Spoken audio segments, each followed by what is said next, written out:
challenging part of being a dad. It's a very important part, and I think that you've got to be aware of that all the time.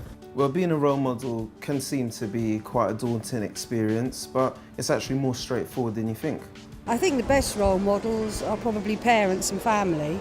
My mum is my rock. She's like been there for me throughout everything, and she's been a really good role model. We should accept that we can learn things from our teenagers, and because we're older doesn't necessarily mean that we're right.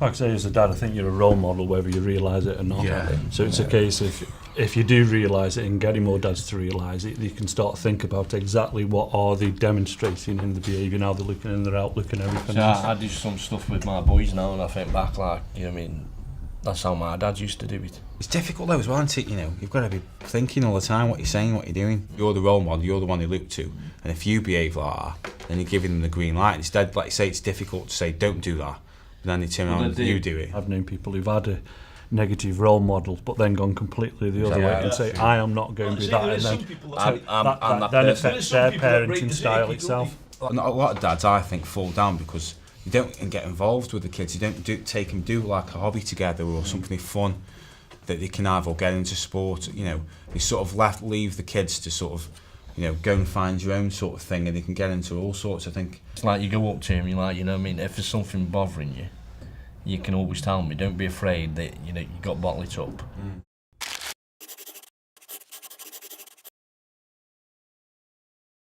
We should try to avoid being critical of our teens' choice of clothes, friends or role models, because you want to empower them to inform their own impressions of the world. For boys, like, they look up to, say, footballers or musicians, and that can have a positive effect and a negative effect as well, because being a footballer or a musician, you could think, right, I don't want to be in gangs, I don't want to get stabbed, shot, drugs, none of that. I want to be like them. I think it's good for any young person to have a positive role model, but I think it's also important to encourage them to be their own person and be themselves and make their own decisions.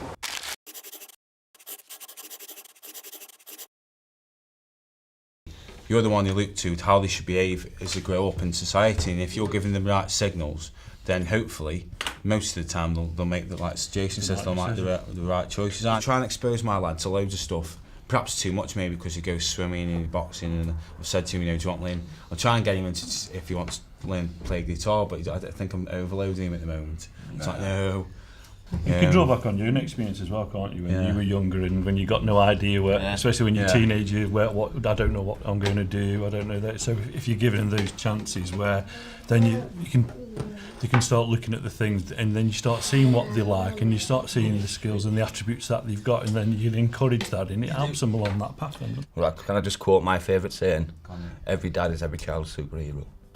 My mum's sister, she was my biggest role model. I always looked up to her because she went to school, she went to college, and then I actually saw her graduate when I was at school, and I looked at that and I was thinking, Mum, that's what I want to do. She goes, well, work hard and you can do it, so that's what I did.